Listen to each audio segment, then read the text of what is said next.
খোয়াই থেকে কমলপুর, উদয়পুর সহ রাজ্যের নানান প্রান্তে প্রায় প্রতিদিন ঘটে চলেছে যান দুর্ঘটনার মতো ঘটনা। যান দুর্ঘটনা এড়াতে মুখ্যমন্ত্রী কঠোর পদক্ষেপ নিলেও তা কর্ণপাত করছেন না একাংশ পুলিশ প্রশাসনের কর্তা ব্যক্তিত্বরা। বুধবার ফের বেপরোয়া গাড়ির ধাক্কায় গুরুতর আহত হন এক বাইক চালক। ঘটনা বিশালগড় থানার অন্তর্গত গোকুলনগর রাস্তার মাথা এলাকায়। আহত বাইক চালকের নাম সুধাংশু দেবনাথ, তার বাড়ি রাজধানী আগরতলায়।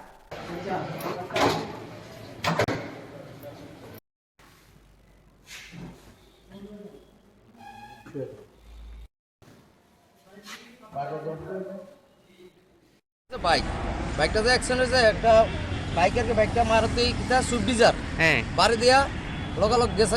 গাড়িটার নাম্বারটা রাখছে, নাম্বারটা হলো TR01F 00667। ঘটনা কোন জায়গা রয়েছে? রাস্তা মাথা ওখানে যে মানে আহত হয়েছে অবস্থা কিরকম? অবস্থা বেশি সিরিয়াস হয়, পিছনে লাগছে, মাথার পেছনে লাগছে। ওখানে কোন জায়গা লেগে গেছে? এখন বিশালগড় ফায়ার সার্ভিস লেগে গেছে। বিশালগড় লেগে গেছে।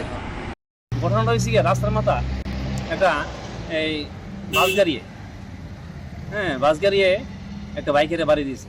বাইকের হ্যাঁ তো কথা বলতে পারে না, সিরিয়াসলি ইনজুর্ড। এখন হ্যার ড্রাইভিং লাইসেন্স এর নামটা পাইছি আমরা সুধাংশু দেবনাথ। আমরা Bishalgarh fire service staff Bishalgarh মহকুমা হাসপাতাল নিয়ে আইছি। কোন জায়গাতে বাড়ি জানেন? বাড়ি বোধহয় আগরতলা। কিভাবে হয়েছে দুর্ঘটনাটা? ঘটনা আমি ঠিক করতে পারতাম না, কিন্তু ঘটনা আমরা এতটুকু খবর হয়ে গেছি মানে বাস গাড়ি হ্যার বাড়ি দিছে।